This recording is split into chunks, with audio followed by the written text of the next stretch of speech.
Bismillahirrahmanirrahim. Assalamualaikum warahmatullahi wabarakatuh. Waalaikumsalam warahmatullahi wabarakatuh. Wabarakatuh. Selamat sore Ibu dan Bapak. Bapak. Sore, Pak. Sore, Pak. Masih semangat ya kuliah ya. Ini baru pertemuan minggu keberapa nih sebenarnya kuliah kalian nih? 4.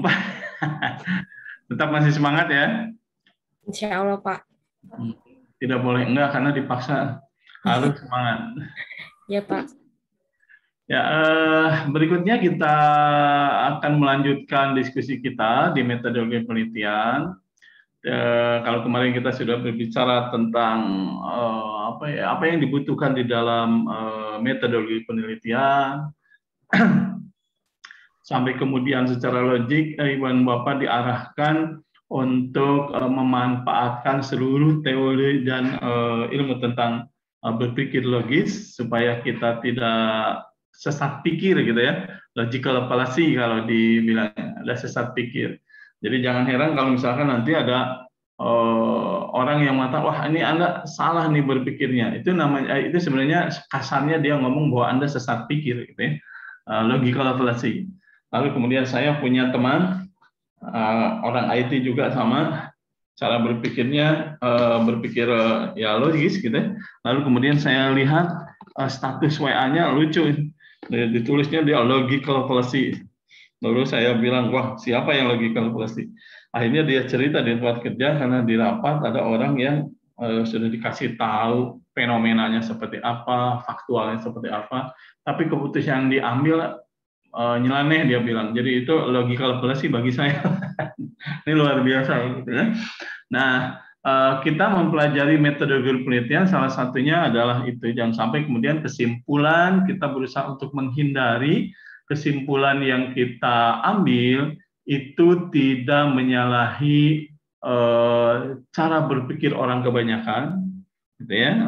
Secara logis juga bisa ditangkap orang dan mudah untuk dipahami secara dan rasional terpikirkan, rasional dari sisi berpikir kebanyakan orang ya. Jangan terlalu nyeleneh gitu ya. Kita jangan terlalu nyeleneh, kecuali nanti ibu dan bapak berpikir nyeleneh dengan Pak Wawan di filsafat, mangga silakan. Nah, oke, baik, ada yang mau ditanyakan dulu terkait kemarin kan pada ikut ya ini webinar yang itu ya, pada ikut, mudah-mudahan itu juga ikut mewarnai, dan kemarin juga sudah disampaikan oleh Pak Alek, ternyata saya terlupa itu ada mata kuliahnya khusus yang sedang dipelajari, jadi tidak usah terlalu banyak dibahas lagi, yang penting tujuan dan ruang lingkupnya dipahami gitu ya, Buan Bapak. Kita akan lanjutkan diskusi kita. Saat ini kita berbicara tentang apa itu riset, gitu ya. Apa itu riset? Riset itu seperti apa sih sebenarnya, dan kenapa kemudian kita kok repot-repot berpikir tentang riset? Ya. Nah, Ibu dan Bapak, kalau kemudian kita lihat dari pernyataan yang kemudian saya tuliskan di sini, saya ambil dari berbagai sisi dan ada yang saya ambil dari sumber dari Prof. Jainal Hasibuan ini. Nah, kalau yang ini riset umum, kita ingin tahu definisinya dulu seperti apa sebenarnya riset itu. Riset yang dalam bahasa Inggrisnya adalah research, gitu ya. Lalu kemudian kadang diartikan juga sebagai penelitian, riset gitu ya. Nah, menurut KBBI Kemendikbud.go.id, khusus ini KBBI-nya KBBI Kemendikbud, penelitian itu diartikan sebagai pemeriksaan yang teliti atau bahkan diartikan sebagai penyelidikan. Ya, barangkali ini lebih ke kata-kata yang terkait dengan penelitian. Nah, kalau kemudian kita pahami bahwa ternyata menurut KBBI Kemendikbud, penelitian atau riset alias riset itu adalah pemeriksaan yang teliti, maka berarti asumsinya ada penelitian, ada atau pemeriksaan yang tidak teliti. Kalau kemudian pemeriksaan ini harus teliti, maka berarti harus memperhatikan all aspek dari objek yang kita periksa. Oleh sebab itu akhirnya jadi wajib ain kita memahami atau wajib ain mengetahui lalu kemudian menjadi mengerti dan memahami objek yang sedang kita periksa. Ya, kenapa ini bahasanya bahasa pawan gitu, bahasa filsafat atau bahasa apa nih? Jadi kalau kemudian kita ingin melakukan riset penelitian pada bidang pendidikan, maka istuning berarti bidang pendidikan itu yang kemudian sebagai objek yang harus kita ketahui, harus kita ngerti, harus kita pahami. Aspek pendidikan itu dengan segala aspeknya. Nah, intinya sebagai periset, maka kita wajib dipaksa dalam konteks riset untuk memahami objek riset kita. Saya menggunakan istilah memahami, yang sebelumnya adalah mengerti, yang sebelumnya lagi adalah mengetahui. Ketahui, kemudian tolong mengerti, dan lalu tingkatkan menjadi memahami. Ya. Nah, yang kedua, penelitian itu merupakan kegiatan. Nah, ini ketelitiannya itu adalah, jadi kalau kemudian kita coba sandingkan dengan yang di atasnya, akhirnya aktivitas penelitian itu adalah pada aspek pengumpulan, pengolahan, analisis, penyajian data, dan penyajian data yang dilakukan secara sistematis dan objektif untuk memecahkan suatu persoalan. Nah, yang harus dipahami dalam konteks riset adalah ada dulu persoalannya. Nah, persoalan ini harus solve. Makanya persoalan ini solving problem kan memang. Kalau kita harus memecahkan persoalan, maka persoalan tetap harus ada dulu. Based on problem. Every result is based on a problem. Nah, bagaimana caranya penelitian dilakukan? Harus teliti, pemeriksaannya harus teliti. Kegiatan ketelitian itu dilakukan dengan berbagai tahapan. Pada saat pengumpulan, ini bagian dari ketelitian kita. Ya, sebelum kemudian kita teliti, objek itu dikumpulkan. Apa yang dikumpulkan? Semua data, fenomena, fakta yang terkait dengan masalah pada objek yang kita angkat. Lalu kemudian kita olahnya kualitatif, kuantitatif, pendekatannya tergantung ibu dan bapak. Mau research and development (R&D), kualitatif, kuantitatif, atau hybrid, gitu ya. Lalu kemudian analisis data-data yang ada, hasil pengolahan itu dianalisis, dipecah menjadi kemudian beberapa elemen, gitu ya, yang memudahkan ibu dan bapak untuk melakukan penelahan. Gitu ya. Lalu kemudian sajikan data-data hasil itu secara sistematis. Ya, dari besar ke kecil, dari kecil ke besar, tergantung kemudian pendekatan Anda. Mau deduktif, induktif, gitu, secara objektif, lalu kemudian dirujuk ke permasalahan yang disebutkan di awal. Kalau persoalannya sudah disebutkan, maka kesimpulan atau laporan dari hasil reportnya sesungguhnya dia harus menjawab ke persoalan. Nah, dalam research, persoalan yang kemudian ada itu bisa dipecahkan, bisa tidak sebenarnya. Bisa ketemu jalannya, bisa tidak sebenarnya. Tetapi paling tidak, kalaupun permasalahannya tidak terpecahkan, mengambang, tetapi pemeriksaan kita, penelitian kita sudah berdasarkan sistematika ilmiahnya. Maka bisa jadi kesimpulannya adalah belum ditemukan cara yang paling efektif untuk memecahkan persoalan yang tadi diangkat. Sehingga Anda bisa melanjutkan ke another research, atau bisa jadi Ibu dan Bapak memberikan dasar lebih ke apa ya, standpoint taken untuk peneliti orang lain, memberikan dasar atau memberikan pijakan untuk orang lain meneliti di temuan kita sekalipun temuannya tidak menemukan. Gitu ya, Ibu dan Bapak. Nah, ini agar kemudian tidak jadi karena biasanya ada teman-teman yang kalau meneliti selalu, hampir semua sih sebenarnya pada akhirnya kalau meneliti dalam bentuk skripsi, lalu kemudian disertasi atau tesis yang akan Ibu dan Bapak hadapi, berusaha supaya menemukan dan berusaha supaya positif hasil temuannya. Padahal sebenarnya nggak harus begitu. Ya. Nah, lalu kemudian di yang ketiga, penelitian yang dimaksud atau riset yang dimaksud adalah kegiatan menguji suatu hipotesis untuk mengembangkan prinsip-prinsip umum di dalam hipotesis kita.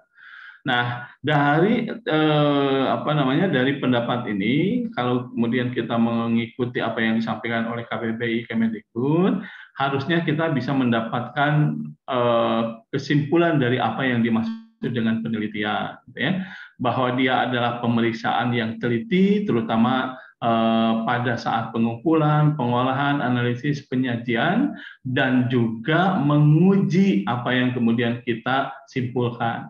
Nah, pengujiannya juga harus dilakukan.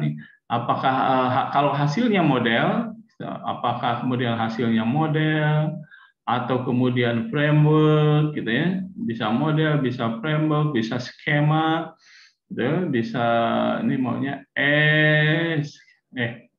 mau apakah itu skema atau lain-lain, itu harus diuji. Nah, menguji suatu hipotesis dari atau hasil dari riset supaya objektif, Ibu dan Bapak bisa melibatkan berbagai hal. Satu, bisa menggunakan expert judgment, ya, atau menggunakan statistik atau ilmu untuk menguji dengan menurunkan berbagai parameter. Ya. Nah, ini ada banyak hal ini, ya, statistik dan seterusnya, gitu. Bahkan menggunakan metode lain semacam acceptance test, penerimaan masyarakat atau responden, gitu ya. Ini responden acceptance bisa kemudian dipakai untuk menguji, ya. Ada yang menguji dari sisi persepsi, menguji dari sisi keilmuan, menguji dari sisi validasi dan presisi hasil dari kesimpulan riset yang kita bikin, ya. Nah, lalu menurut arti kata BPI ini ada sinonim nih penelitian, ya, bahwa penelitian atau riset itu adalah eksplorasi, ya, dieksplorasi, di drill. Ada kemudian ada yang menyebutnya sebagai investigasi. Nah, tergantung nanti ranah keilmuannya. Kalau teman-teman jurnalistik seringkali menggunakan istilah investigasi, ya, investigasi jurnalistik, sehingga muncul sebenarnya itu sama riset, ya. Lalu kemudian observasi. Nah, observasi ini bagian dari pengumpulan data sesungguhnya, ya. Pemeriksaan tadi sudah disampaikan, pendalaman, penggalian, pengkajian, penyelidikan tadi sudah, riset. Nah, ini yang kemudian kita maksud studi, telaah, eksperimen, percobaan dan lain-lain. Itu bagian dari penelitian. Meskipun beberapa sinonim ini tidak lantas kita gunakan begitu saja. Misalkan telaah, lalu yang ditelaah itu adalah objeknya buku, maka keseluruhan metode ilmiah yang dimaksud dalam konteks metodologi penelitian atau riset itu tidak masuk, ya, kalau hanya melakukan penelaahan saja, ya. Meskipun mungkin sebagian dari tahapannya digunakan, ya. Nah, di mana saja kemudian kita bisa mendapatkan topik untuk riset. Nah, ini nih yang ramai, maka selalu menjadi persoalan Ibu dan Bapak ketika kemudian ingin bikin tesis ini. Pertanyaannya adalah, where can I find the topic research? Di mana saja nih? Di pekerjaan? Mungkinkah kita dapat topik riset? Mungkin. Dan di mana nih? Atau kemudian Ibu apa ikut forum-forum ilmiah seperti webinar kemarin, ya, atau webinar yang akan datang yang tanggal 28 saya juga ada webinar di Malang, ya. Nah, itu bisa jadi dari obrolan para panelis, karena kalau di Malang nanti panelis, kemarin juga panelis sih sebenarnya, tapi ini jadi 4 orang nih. Di sisi akademis saya, lalu 3 orang dari sisi best practice.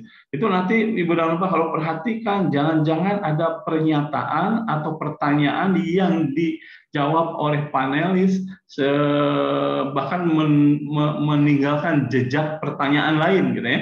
Itu bisa kemudian Anda state sebagai research topik. Tinggal Anda teruskan, tapi tidak boleh kemudian naik panel, Pak, ini bisa jadi topik riset saya nggak sih? Nggak boleh, itu nggak lucu. Jadi jangan mereka juga ngobrol seperti itu, nggak ngeh bahwa kemudian mereka menyemburkan beberapa riset topik.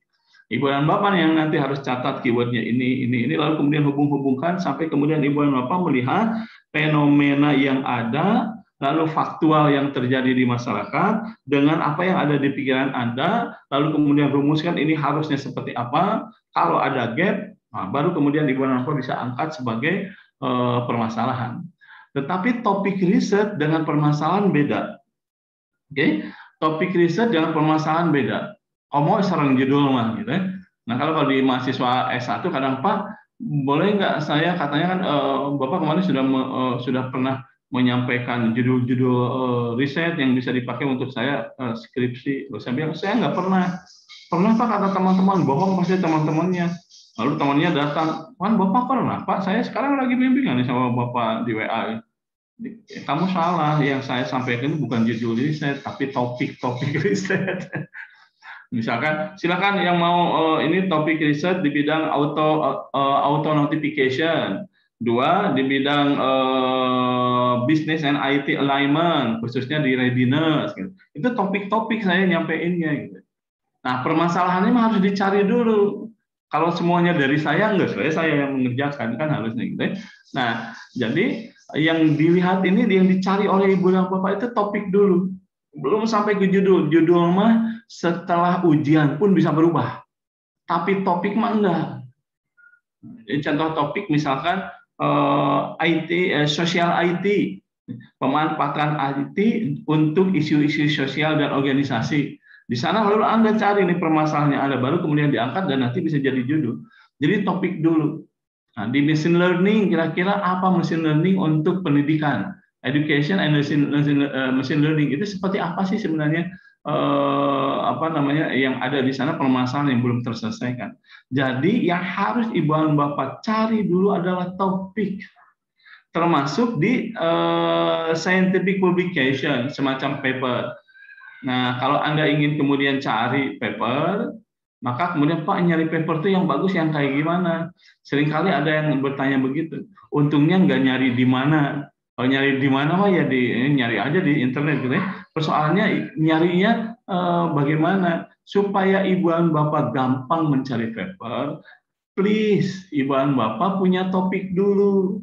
Kan bingung atau kalau nyari paper gimana, paling nulisnya jadinya di Google Search, di Google-nya cari di kolom search-nya paper hub, yang keluar tuh jenis-jenis kertas nantinya gitu. Jadi kalau Ibu dan Bapak inginnya bikin paper ya misalkan IT for management paper publication itu akan muncul kali gitu banyak, ya kan? Nanti kemudian tinggal drilling terus saja nyari. Nah, apa yang kemudian saya sampaikan itu karena based on experience, Pak Bu. Jadi yang penting ketika kemudian Ibu dan Bapak bertanya di mana kira-kira saya bisa mendapatkan topik riset, makanya usulnya ini topik riset, topik penelitiannya. Bisa di dalam pekerjaan Ibu dan Bapak sehari-hari, cari saja seperti apa yang kemudian muncul, lalu confirm dan di paper-paper. Kalau khusus di paper, lihatnya ke title-nya dulu, Ibu dan Bapak, title, judul, gitu. Lalu kemudian ke abstrak. Nah, karena kalau kemudian papernya bagus, di abstrak itu paling tidak dia ngomong soal permasalahan, metodologi yang akan dipakai, lalu kemudian hasilnya apa. Ada 3 poin itu di abstrak. Dan pasti akan ketemu. Kalau males lihat seluruh tulisannya dibaca, mending coba cari berdasarkan title, lalu abstrak. Setelah itu lihat dari kesimpulannya, resultnya apa. Nah, risetnya tolong diidentifikasi di riset, ada riset dia dalam bentuk penemuan dan ada saran. Sarannya lihat saran risetnya apa. Bisa jadi dia ninggalin jejak tuh buat kita untuk melanjutkan penelitiannya dia. Kalau dia jujur-jujuran juga dalam risetnya gitu ya. Kalau enggak dia hiding tuh biasanya untuk dia kerjakan sendiri gitu ya. Nah, tapi please before you state the problem, you have to find the topic first. Topik dulu yang dimainkan. Gitu ya. Oke, sampai di sini ada yang ditanyakan dulu, Ibu jangan lupa silakan. Tidak ada? Oke, kita lanjutkan. Nah, berikutnya adalah, ini harus dihapus dulu. Berikutnya, kita coba pahami dari sisi tujuan. Nah, dengan demikian, tujuan dari riset itu apa nih sebenarnya? Nah, tujuan dari riset sama setiap orang akan menjawab hal yang sama. Tujuan dari riset adalah satu, to describe about the phenomena. To describe about the phenomena. Paling tidak, fenomena yang dimaksud itu terkait dengan topik dan permasalahan, Pak Ibu. Ya, dengan topik dan permasalahan. Oh ya, saya lupa. Tadi apa ya? Saya punya buku Ibu dan Bapak sebenarnya. Aduh, ya Allah, saya lupa. Nanti saya berikan ke Ibu dan Bapak ya. Simpan aja dulu lah. Dan saya yakin penyakit orang IT itu Orang dari pendidikan, dari ilmu komputer itu biasanya simpan dulu paper dan seterusnya, bacanya mau kemangkewe. Yang penting mah download dulu, sedot dan simpan. Ya. Ini ada buku judulnya saya pernah lihat ya sampai setengahnya, ini bagus nih. Handbook of Research on Educational Communication and Technology. Jadi handbook tentang riset di bidang pendidikan, komunikasi dan teknologi, ya dekat-dekat dengan kita lah, gitu ya. Saya nanti kasihkan lewat ketua PIC-nya. Lewat PIC-nya nanti saya kasih, mudah-mudahan kuat di apa namanya di WA ya. Oke. Nah, lalu kita lanjutkan nih. Jadi fenomena itu terkait dengan topik dan problem dan permasalahan ya, dan problem terkait dengan topik dan problem. Jadi kalau misalkan sekarang isunya adalah, topiknya adalah data privacy, nah, gitu ya. Ini data privacy topiknya. Maka persoalan yang kemudian muncul nanti Ibu Bapak bisa menerangkan. Data privacy itu apa? Data privacy itu adalah kepemilikan data yang tidak boleh diumbar atau bahkan digunakan oleh pihak lain kecuali dapat izin dari pemilik datanya. Nah, fenomenanya apa sekarang? Terjadi kebocoran data di sistem aplikasi yang bahkan digunakan untuk kepentingan masyarakat pada umumnya. Terjadi penjualan data privasi kita yang kita percayakan ke institusi perbankan sehingga bocor kemana-mana dan seterusnya lah gitu ya. Nah, itu teh fenomena-fenomena gitu ya, yang Ibu dan Bapak bisa berbicara fenomena itu sesuai dengan faktanya. Jadi berbicara soal faktual. Nah, ini fenomena nih. Jadi berbicara soal research and problem, lalu kemudian analisis secara faktual, baru kemudian ini memunculkan kemungkinan harus di-research oleh kita. Kenapa ya terjadi begitu? Di mana kejadiannya? Lalu bagaimana harusnya kita bersikap dan bagaimana cara menyelesaikan persoalan? Nah, siapa yang kemudian terlibat di dalam fenomena yang muncul? Sebaiknya harus apa? Itu pertanyaan-pertanyaan harus sering muncul. Makanya sebenarnya saya sering kali memikir dulu ketika saya masih punya anak saya yang pertama sekarang yang sudah mau lulus S1 nih, dulu ketika dia masih di bawah 5 tahun, itu sebenarnya dia calon peneliti yang hebat ya menurut hemat saya. Bahkan mungkin sudah jadi peneliti.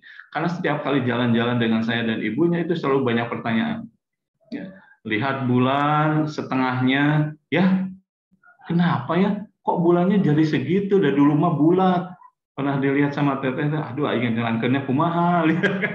Itu fenomena yang dia lihat, yang kemudian dia munculkan karena pernah dia lihat bentuknya nggak seperti itu. Ya kan? Nah, saya juga harus hati-hati, nggak boleh tidak dijawab. Nah, saya jawab dengan bahasa yang menurut saya pahami dan mudah-mudahan dia ngerti. Meskipun nanti teteh mau sekolah tentang bulan aja ya boleh. Karena saya yakin keterangan saya dia nggak ngerti dan ada sesuatu yang menurut dia nggak begitu nih gitu. Cuma bahasanya dia mengatakan ya sepanjang dia ngerti aja. Tapi kita harus terangkan dan nggak boleh oleh ibu dan bapak dijawab dengan udahlah kamu banyak nanya banget, udahlah nanti karena kecil mah nggak usah nanya-nanya soal bulan. Kitanya nggak bijak, gitu kan ya, karena bulan bisa dilihat oleh anak kecil juga. Jadi harus diterangkan fenomena ini. Ini fenomena. Lalu berikutnya adalah to predict about something in the future. Nah, Ibu dan Bapak, kalau kemudian tujuan dari riset itu salah satunya adalah to predict, maka Ibu dan Bapak, apa yang kemudian disebut sebagai hipotesa, pernah dengar ya istilah hipotesa? Hipotesa itu dugaan kita nih yang perlu diuji ulang gitu, lewat riset, hipotesa. Ke depan tuh kayak gimana? Nah, misalkan sekarang saya ingat ini, kayaknya sih saya kan diminta untuk mendeskripsikan apa yang kemudian terjadi terkait dengan strategi di bidang pendidikan terkait dengan data transformasi digital saat ini. Maka saya harus kemudian melakukan riset kecil-kecilan dulu, lalu kemudian saya bisa menjawab kira-kira ke depan itu seharusnya strategi pendidikan baik secara lembaga maupun dari di sisi learning, di pembelajaran itu harus begini, harus begini, harus begini. Kenapa? Karena begini, begini. Ini riset yang jawabnya. Jadi nggak bisa asal menjawab begitu. Ya, ya si hipotesa itu bisa based on data, based on information, based on experience, based on another opinion. Jadi opinion dari beberapa expert opinion yang kemudian kita gabung, lalu kemudian kita parafrase lagi lah kalau dalam menulis, sampai kemudian kita mendapatkan keyword-keyword yang kita gabungkan, lalu kemudian kita berpikir nih prediksinya ke depan begitu. Apakah prediksi ini bisa benar? Ya, bisa salah. Iya, bisa salah. Bisa sama sekali tidak terjadi. Kapan terjadinya? Jangan-jangan saya ngomong gitu bulan depan sudah begitu. Ya, itu to predict. Berikutnya ada to explain. To explain apa? Solusi. Ya. Berikutnya adalah to interpret what being is investigate. Nah, Ibu dan Bapak, saya memahami kalau kemudian kemarin saya jadi berbicara terkait topiknya kemarin soal City, computational thinking, lalu kemudian ke depan tentang DT, tentang DT, digital transformation, gitu. Nah, saya ingat DT-nya di belakang UPI aja nih punya GIP. Nah, yang kita bicarakan itu ini sebenarnya di setiap pertemuan ilmiah yang dibicarakan itu ini sebenarnya pembicara itu akan begini ngomongnya, ya. Jadi dia dianggap orang yang telah melakukan riset. Paling tidak mungkin ngedadak. Seperti saya kemudian diminta oleh UNM itu mendadak sekitar 2 bulan sebelumnya, sehingga saya coba-coba cari itu apa yang dimaksud dengan digital transformation, meskipun saya tahu digital transformation itu begini-begini, lalu kemudian cari lagi kemana-mana sampai kemudian harusnya saya bisa to describe, to predict, to explain, dan to interpret. Sampai di sini ada yang ditanyakan, Ibu Nana, Pak, silakan. Bapak mau Ya. tanya. Mangga, Ibu Alian.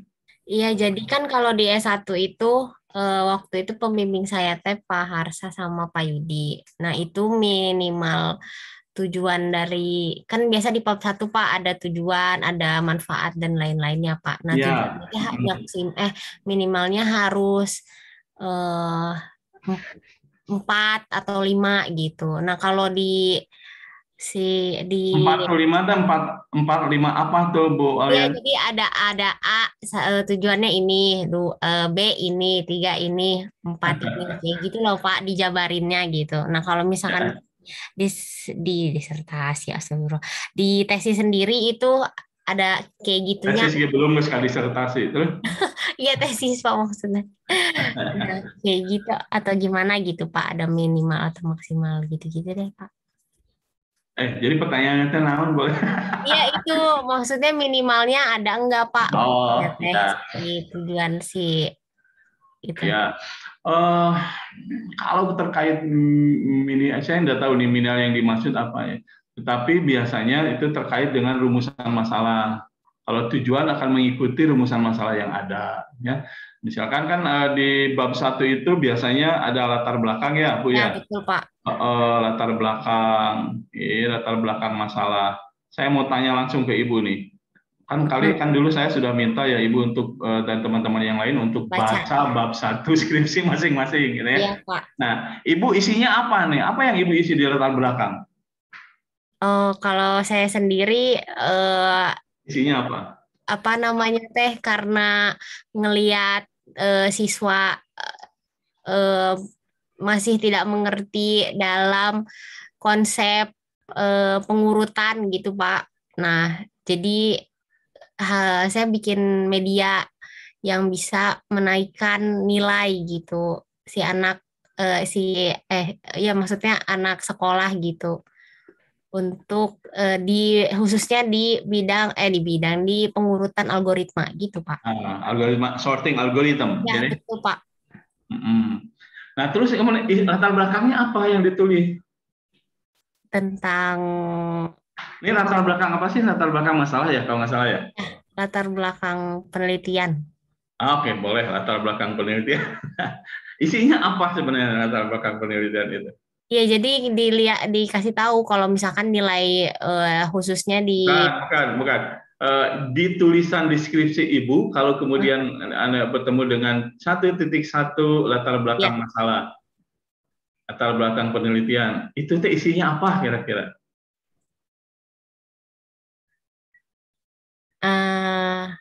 Ya paragraf Pak. Gimana sih Pak? Iya, iya, iya, paragraf.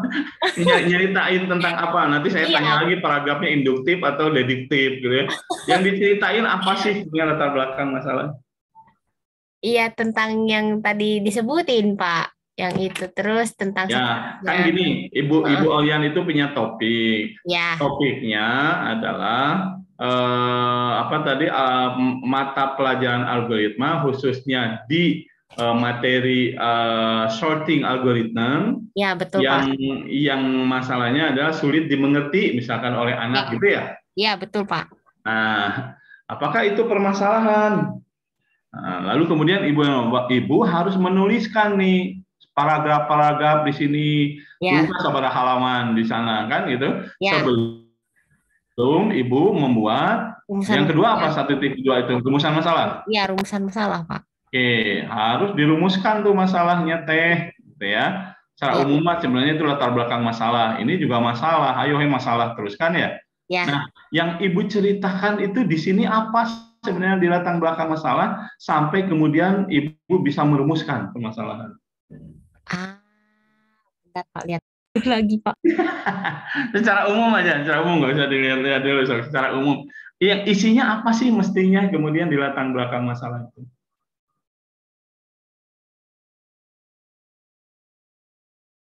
Apa nih? So, sambil Bu Olian baca, yang lain mau bantu mangga. Iya, Ya, Pak, coba Pak. Pak sambil mengingat-ingat Pak.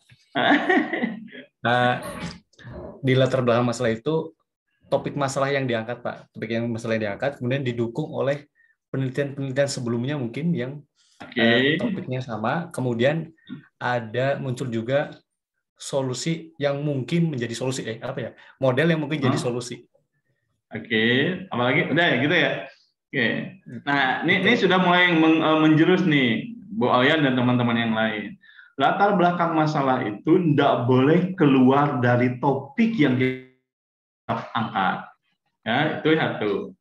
Kedua, kalau memungkinkan di dalamnya, ibu dan bapak mulai berpikir tentang state of the art atau penelitian-penelitian yang terkait dengan topik dan masalah yang kita angkat. Makanya kan saya sebut nih topik and problem, gitu kan?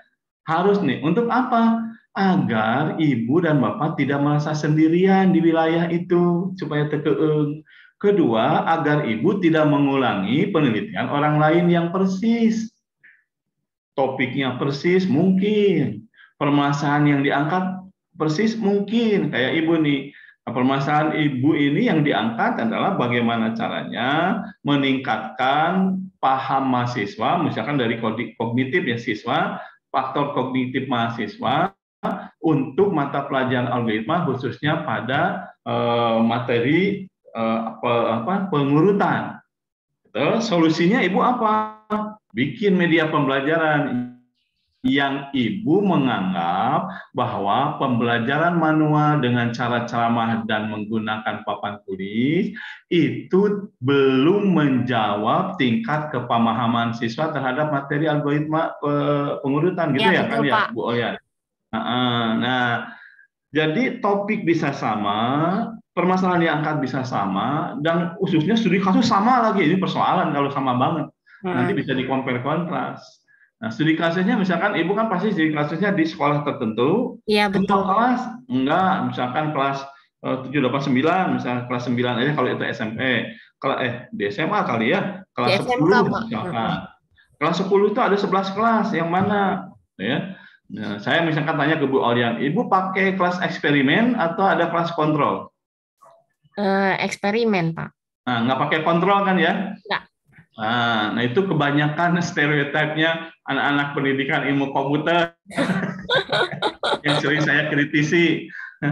Pasti hasilnya baik ya Bu ya. Iya. Karena kelasnya eta-eta kene, diberikan materi eta sebelum pakai media, Iya betul setelah Pak. itu nilainya dicatat, lalu pakai Ya. media, meningkat nggak? Pastilah meningkat dan mengulang, Ya. itu jelas. Ke rumah mengulang materinya, lalu diberikan media, lebih baik itu pasti? Ya, pasti gitu kan ya. Ya Pak. Nah, tapi intinya ini dulu nih, di latar belakang masalah. Jadi intinya di latar belakang masalah, please ketahui dulu sebenarnya state of the art, atau kalau di disertasi state of the art itu lebih luar biasa ya. Kalau di kita di sederhana deskripsi bahkan itu cukup mengetahui penelitian-penelitian orang lain yang mirip dengan kita, yang terkait dengan penelitian kita. Itu sampaikan. Untuk apa? Mendukung bahwa permasalahan ini penting untuk diselesaikan. Gitu. Nah, setelah itu kemudian ceritakan faktualnya. Ini fenomena nih. Nah, ini fenomena diceritain di sini nih fenomena teh.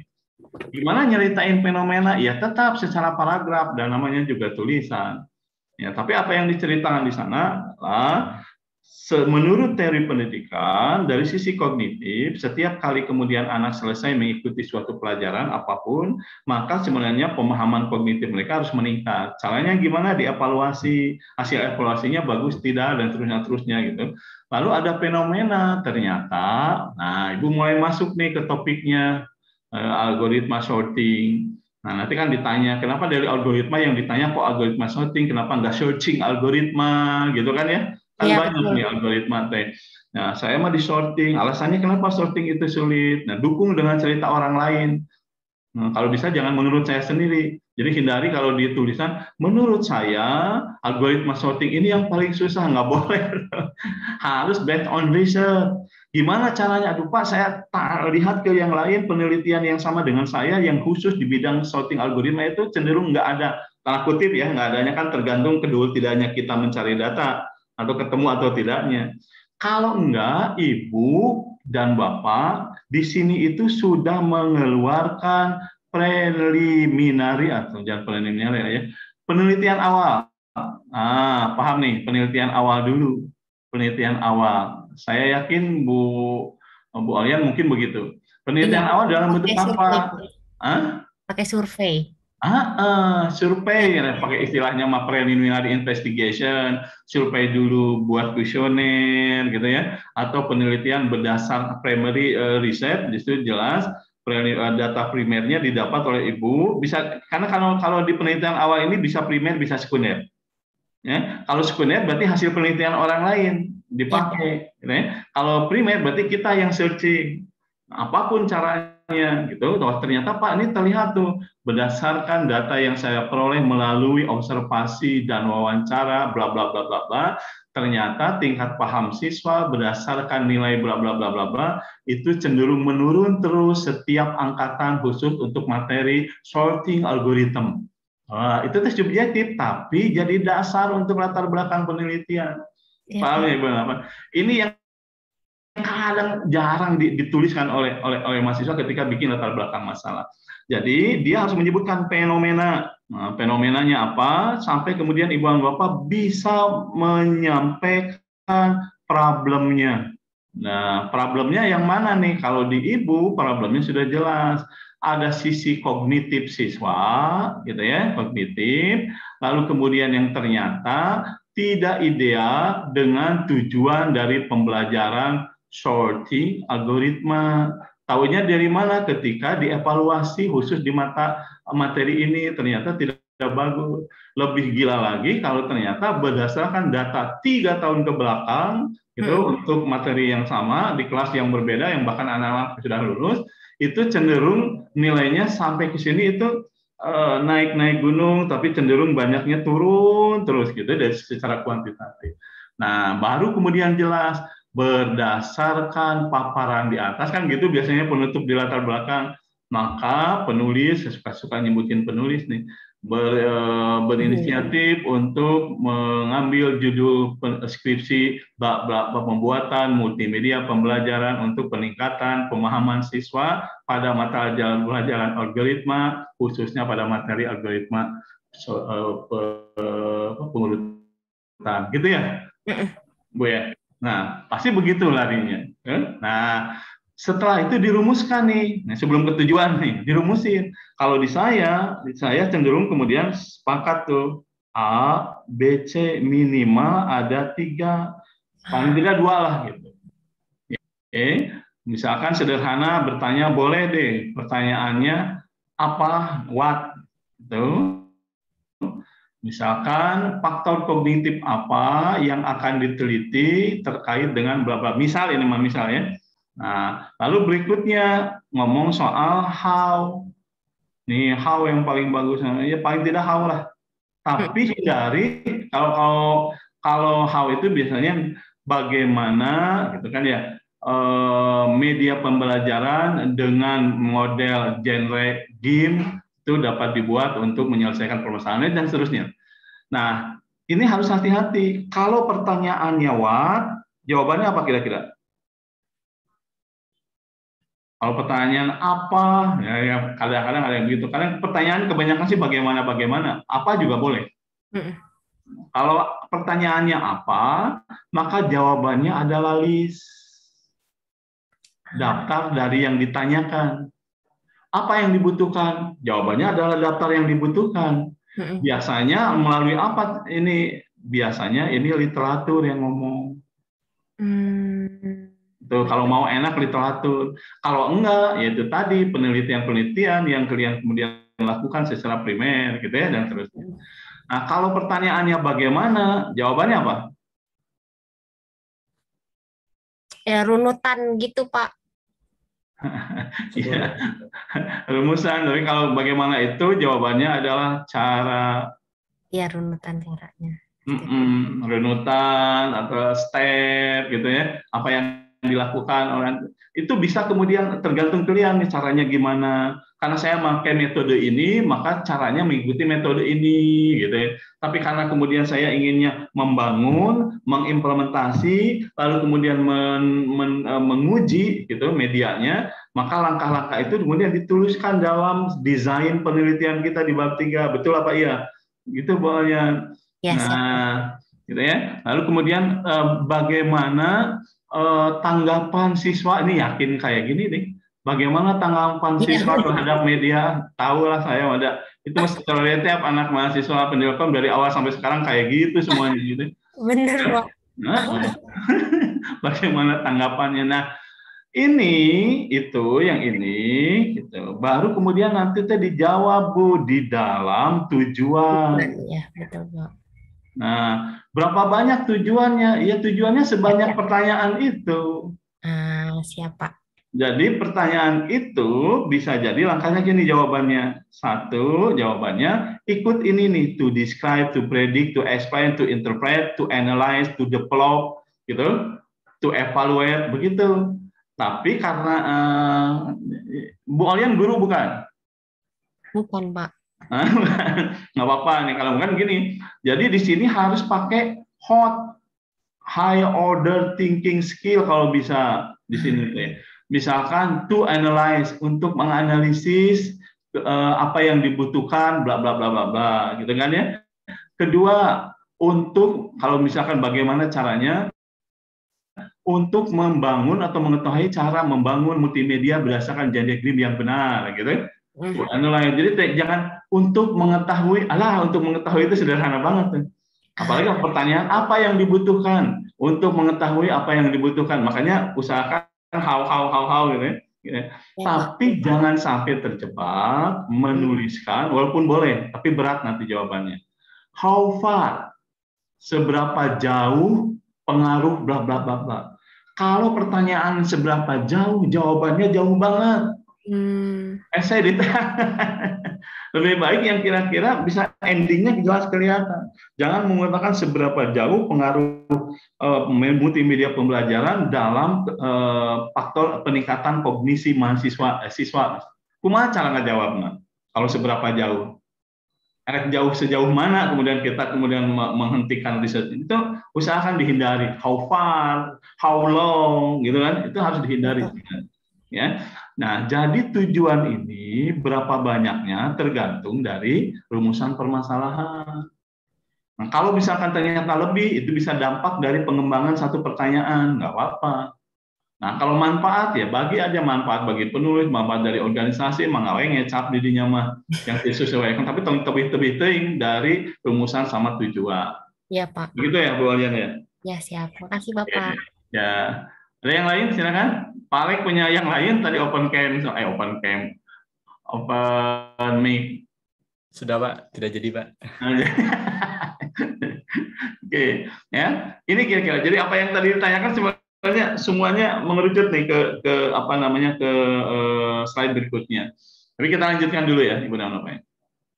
Oke, berikutnya kita coba masuk ke apa sebenarnya bedanya metodologi penelitian dengan metode penelitian. Kadang-kadang ada yang kebingungan tentang ini ya.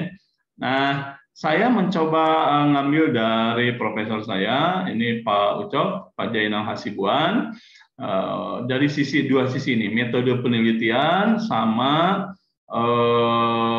metodologi. Oke, yang pertama ini deh.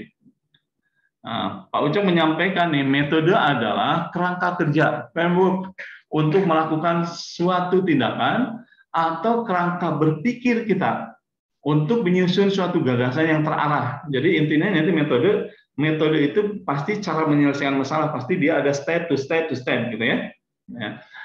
Metode ilmiah, sementara metode ilmiah adalah proses ilmiah yang merupakan proses keilmuan. Jadi kalau metode bisa jadi tidak ilmiah memang, tapi kalau metode ilmiah itu terkait dengan kerangka kerja yang bersifat ilmiah. Kalau ilmiah biasanya bisa dipertanggungjawabkan secara akademik dong, gitu kan ya. Nah, tetap untuk memperoleh pengetahuan secara sistematis. Nah, kalau metode ilmiah, dia harus merupakan proses penyelesaian masalah secara keilmuan untuk mendapatkan pengetahuan. Tapi kalau metode saja itu kerangka berpikir untuk kita melakukan penyelesaian masalah tertentu. Ya, kayak CT kemarin itu metode berpikir kita. Ya. Lalu berikutnya adalah metodologi. Apa itu metodologi? Merupakan langkah-langkah untuk mengerjakan penelitian. Sedangkan metodologi penelitian dalam ilmu komputer ini merupakan langkah-langkah, ini sampai kemana ya titik? Sebentar, ini kutip duanya ya, sampai sinilah. Nah, langkah-langkah atau tahapan perencanaan dengan bantuan beberapa metode, teknik atau alat. Nah, ini nih yang sudah harus diketahui oleh kita. Dan dokumentasi dengan tujuan untuk membantu peneliti dalam meminimalkan resiko atau kegagalan menekankan proses pada saat melakukan penelitian di bidang CS, IT, atau IS. Ya. Ini kalau terkait dengan metodologi penelitian ilmu komputer. Ya, nah, selintas bahwa di dalam metodologi itu ada metode. Kenapa ya? Tadi metodologi itu memanfaatkan bantuan metode, teknik, dan alat. Sehingga di bab 3 biasanya judulnya bukan metode penelitian, tapi metodologi penelitian. Sehingga kalian bisa mendesain langkah penelitian yang melibatkan tidak hanya satu metode, satu teknik, dan satu alat. Bisa beberapa, seperti Pak Olyan tadi. Pada saat kemudian dia bikin medianya, maka dia akan menggunakan metode umum untuk membangun multimedia. Pada saat kemudian dia mendapatkan data, tekniknya bisa wawancara, observasi, gitu kan ya, bisa kuesioner dan seterusnya. Toolnya adalah alat bantu, baik software maupun hardware yang dia pakai untuk membangun media pembelajaran tadi, termasuk metode evaluasinya, teknik evaluasinya kayak gimana. Jadi segalanya bersatu di sana. Itu yang dimaksud dengan metodologi. Ini harus agak dibedakan di sisi itu. Ya. Nah.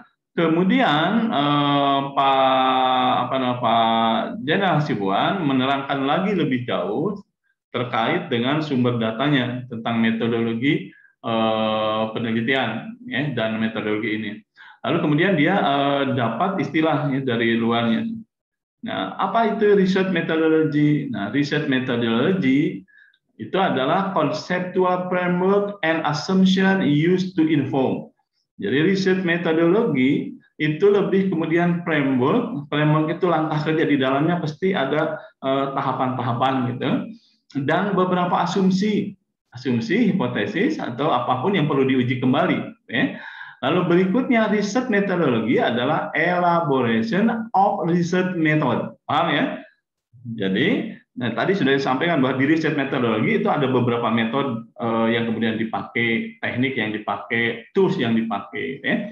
Nah, sementara riset metode atau metode penelitian dalam bahasa Indonesianya adalah riset teknik or riset prosedur used to gather and analyze data.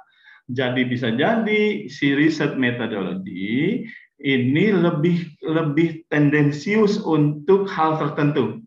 Sementara riset metodologi bisa jadi akan terdiri dari beberapa metode. Kalau ternyata riset metodologi di dalamnya berusaha untuk menemukan, membuat, dan kemudian menguji, maka berarti di dalam keseluruhan metodologi risetnya harus dicari nih metode, teknik, dan tool untuk mencari tahu, untuk membangun, dan untuk menguji. Beda-beda itu mestinya, gitu ya. Nah, lalu ada yang menarik nih kata-kata mutiaranya. Sometimes the distinction is not clear. Nah, kadang-kadang memang perbedaannya sama-sama kali tidak sampai compare kontras hitam di atas putih, hitam dan putih gitu ya. Complex research use research methodology, simple research use research method. Kadang-kadang begitu bentuknya. Jadi kalau pertanyaannya lebih bagaimana cara membuat sistem informasi pendidikan, misalnya. Kalau cuma itu yang diomongin, itu cukup dengan metode penelitian, menggunakan metode pengembangan sistem, selesai. Tapi kalau kemudian disertai dengan bagaimana menguji efektivitas dari sistem informasi yang sudah dihasilkan, berarti itu sudah kompleks. Yang satu membangun, yang satu ingin mengetahui kualitas dari sistem informasi kita, apakah dia sesuai dengan kebutuhan organisasi atau tidak, itu beda lagi. Atau misalkan ingin ditahu lagi bagaimana mengetahui dampak sistem informasi yang terimplementasi terhadap organization performance, terhadap kinerja organisasi secara keseluruhan. Beda lagi, itu more kompleks lagi, karena datanya pasti butuh banyak. Sistem informasi yang diimplementasi harus lewat siklus sistem informasinya. Misalkan sistem informasinya adalah sistem informasi akuntansi, sementara pencatatan akuntansinya tutup buka dan tutup bukunya tahunan, paling tidak harus selesai 1 tahun, sehingga kita bisa tahu dampak terhadap organisasi secara keseluruhan, khususnya di bidang akuntansi. Ya, jadi ini bedanya mudah-mudahan terlihat oleh Ibu dan Bapak. Nah, berikutnya adalah ini apa yang dimaksud dengan metode penelitian secara khusus.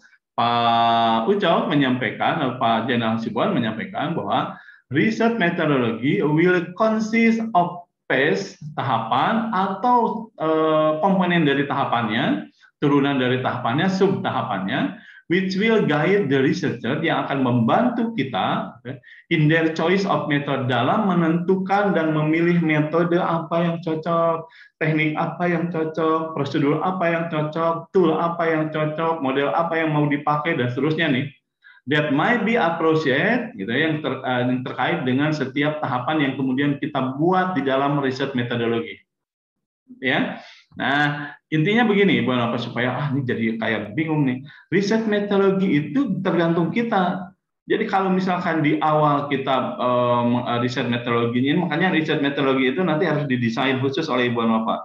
Buka, misalkan langkah pertama pengumpulan data saya, misalkan khusus, misalkan pengumpulan data.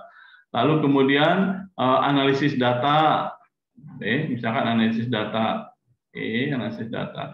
Lalu kemudian berikutnya adalah software development, misalkan software development. Lalu berikutnya adalah software implementation, misalkan implementation, dan seterusnya lah, sampai kemudian pengujian, misalkan. Nah, lalu kemudian saya turunkan nih, ketika software development yang ini software development, maka saya harus turunkan tahapannya apa lagi ya sebenarnya ini. Nah, pada saat kemudian saya menentukan ini tahapannya apa saja, maka saya harus cari tahu nih metode pembangunan perangkat lunak yang saat ini sedang yang ada apa aja, dan yang cocok dengan tahapan yang ada di dalam keseluruhan metode penelitian saya itu apa. Sederhananya, misalkan kalau kalian ada yang di ilmu komputer semua, ada yang pengembangan secara serial, semacam waterfall gitu, atau yang iteratif, iteratif, misalkan prototype gitu ya, dan seterusnya nih. Nah, saya mau pakai yang mana? Saya pilih yang iteratif. Iteratif itu langkahnya apa saja langkahnya? Tuliskan sama kita. Jadi ini dipakai nanti pada saat kita melakukan riset. Nah, ini yang dimaksud dengan metodologi penelitian, karena di bagian pengembangan sistem, kita butuh juga metode. Nah, di dalam pengembangan sistem, misalkan di sana ada kegiatan pemrogramannya atau make a coding gitu ya, codingnya. Nah, di sini saya harus menentukan juga nih tool yang bagus, yang cocok untuk membuat media pembelajaran berbasis genre game itu apa, gitu. Muncul lagi nih toolsnya. Nah, kita pilih toolsnya. Bagaimana toolnya diimplementasi, bagaimana kemudian langkah pengerjaan toolnya itu banyak lagi. Nah, ini yang dimaksud dengan bahwa metode penelitian itu lebih kompleks di bidang metodologi penelitian lebih kompleks di bidang dibanding dengan metode penelitian. Paham ya? Nah, oleh sebab itu kemudian disebutkan di sini bahwa metodologi penelitian will consist beberapa tahapan. Misalkan tadi saya contohkan yang ini beberapa tahapan itu. Bisa terdiri ada tahapannya, bisa ada sub tahapannya yang akan menjadi petunjuk bagi kita gitu, untuk menentukan metode lain selain metodologi yang kemudian kita butuhkan. Kalau ingin menyelesaikan masalah, adakan metode lain, teknik, prosedur, tool, model, dan seterusnya yang kita butuhkan. Ini saya sudah contohkan di sini. Gitu ya. Nah,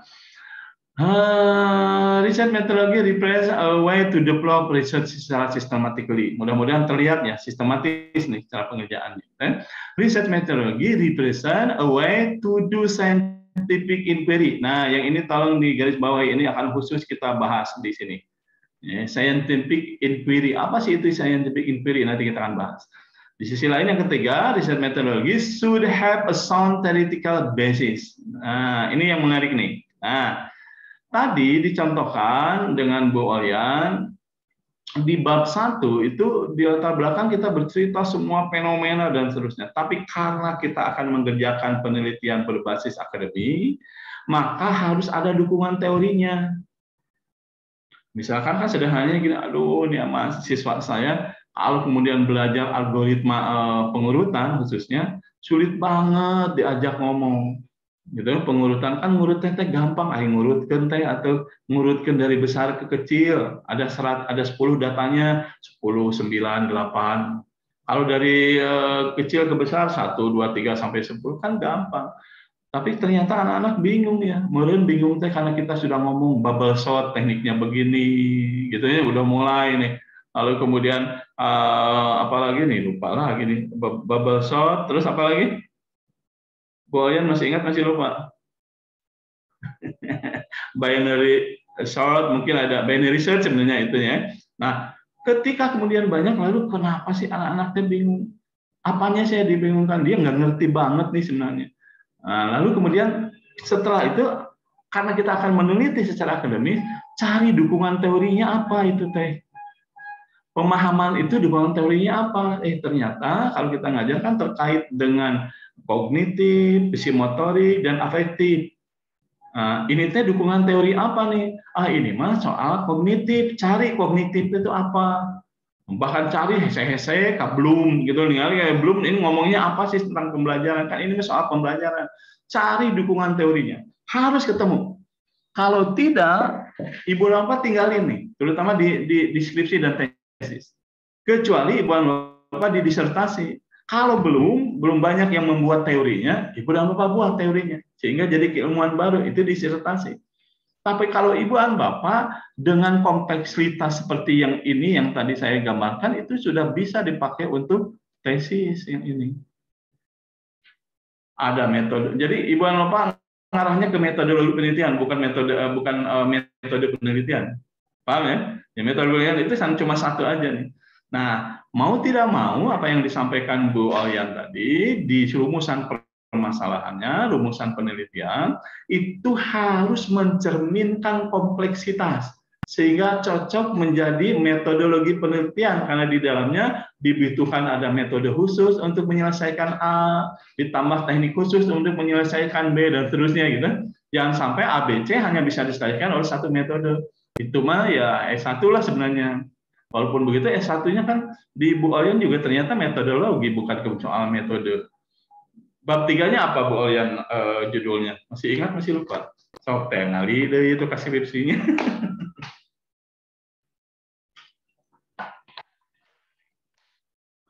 Apa judulnya bab 3?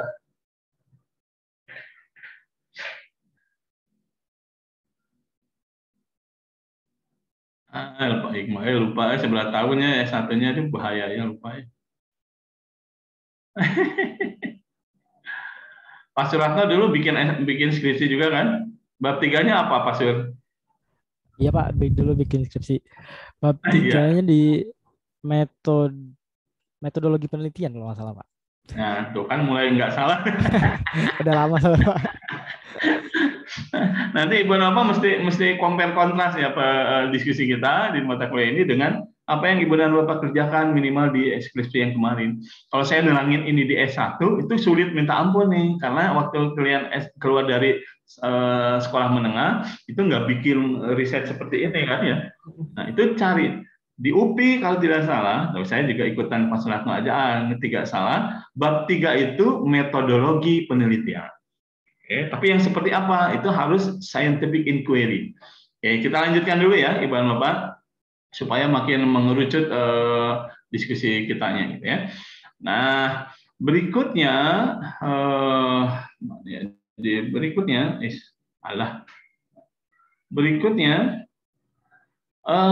ini nih secara umum dulu nih. Jadi tadi mudah-mudahan sudah mulai dipahami bedanya metodologi penelitian dengan metode penelitian. Nah, sekarang karena Ibu dan Bapak ada di prodi ilmu komputer, sekalipun dia education, sama aja menurut teman saya.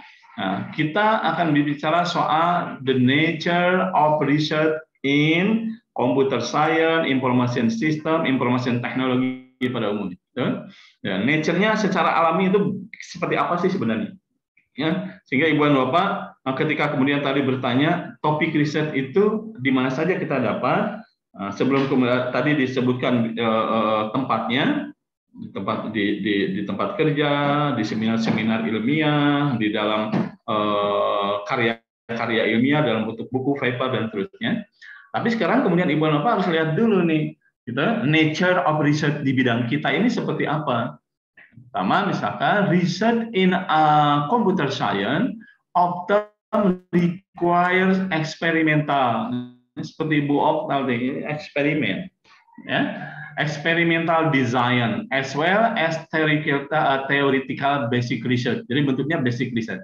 Nah, oleh sebab itu, we have to have a methodology in order to conduct research. Balik lagi tuh, tetap ke metodologi.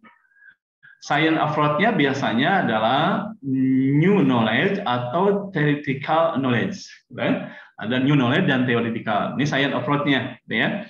Nah, jadi sekali lagi, kebanyakan di research computer science itu lebih eksperimental. Lebih eksperimental itu kira-kira apa yang kemudian kita buat, lalu diimplementasi, dibikin jadi eksperimennya kayak gimana nih? Ada kemudian ada objek eksperimen yang menggunakan hasil riset kita. Lalu kemudian kita lihat, bisa jadi ngomongin soal acceptance-nya, seperti apa namanya penerimaan. Acceptance itu bahasa Indonesianya nggak enak banget ya, penerimaan gitu ya. Jadi kayak apa ya? Kayak lamaran diterima atau henteu. Ini mah acceptance itu apa ya? Jadi si pengguna itu mau nggak menggunakan sistem kita, aplikasi kita, lebih ke sana larinya, gitu ya. Ini eksperimen sampai ke sana lari. Berikutnya adalah kalau di bidang IS, di information system, often requires system development. Nih, yang dilakukan ini system development. Sementara kalau di computer science itu requires experimental design. Ya, tapi kemudian di UPI khususnya computer science di kita ini tidak larinya ke eksperimen aja, karena tidak to be a pure computer science keilmuan. Karena computer science itu mengarahkan Ibu dan Bapak menjadi peneliti sebenarnya. Beda dengan informatik. Kalau di informatik itu implementasi. Jadi CS kita itu CS-nya science dan informatik ini, lebih ke implementasi dan juga pemikiran tentang keilmuan. Nah, sementara di information system itu ke sistem development. Sebab itu we have to have a methodology di bidang development a system. Beda ya. Sementara kalau yang ini lebih ke metodologi in order to conduct research, penelitian. Misalkan nih kalau bukan di Nondik ya, bukan di DIK, non-DIK-nya computer science kita, misalkan kalau tadi kita berbicara soal algoritma algoritma pengurutan, maka kemudian bisa jadi kalian membuat hybrid algoritma pengurutan dari dua metode algoritma pengurutan yang ada, lalu kemudian digabungkan, dihybridkan. Nah, kenapa? Karena kalian sudah teliti, pengurutan pertama kelemahannya begini, pengurutan kedua kelemahannya begitu, tapi kemudian pengurutan kedua bisa menutupi pengurutan kedua dan seterusnya sampai kemudian menjadi hybrid. Lalu dieksperimenkan, benar nggak jauh lebih cepat dibanding yang pertama, jauh lebih efektif dibanding yang kedua. Jika hasilnya iya, maka ini menjadi model algoritma pengurutan yang baru. Itu computer science berpikirnya dari sisi itu, ya. Nah, sementara kalau di IS itu lebih ke sistem development secara keseluruhan. Nah, engineering approach-nya kemana larinya? Construction of useful product, acceptance test. Kadang-kadang ada S2 yang menguji acceptance test dari pembangunan sistem informasi akademik bidang apa misalkan. Boleh nggak? Boleh, nggak masalah. Nah, this IS development methodology can be used as research methodology. Nah, ini maksudnya keseluruhan lah. Ya. Yang terakhir adalah research in IT often require survey of system component. Kalau ini mah IT lebih ke hardware. Ya, ini mah lebih ke hardware. Jadi misalkan kalau kemudian kita membangun dedicated network atau closed network untuk komunikasi UPI Setiabudi dengan UPI Cibiru, maka kemudian komponen sistem informasi, komponen teknologi yang mau dikembangkan dari sisi hardware, yang mana network telekomunikasinya seperti apa, lalu kemudian software untuk networkingnya seperti apa, larinya ke sana. Nah, yang Ibu dan Bapak di pendidikan ilmu komputer larinya kemana? Itu bisa main di sini. Di yang IS like dan CS or informatika like, eksperimental atau kemudian sistem development. Kalau yang ke bawah kayaknya nggak terlalu deh. Tapi kalau kemudian kalaupun ada, menurut hemat saya mungkin dibolehkan juga. Misalkan kalau ngomongnya survei of sistem komponen. Misalkan Ibu dan Bapak topiknya ingin pakai Internet of Things untuk pembelajaran, untuk learning, gitu. Learning using IoT untuk learning process misalkan. Maka ini sebenarnya lebih banyak di IT nih, lebih banyak di komponen hardware. Nanti tinggal kemudian bikin software-nya seperti apa yang dimaksud, gitu ya. Ini boleh nih sebenarnya. Oke, sampai di sini ada yang ditanyakan, silakan.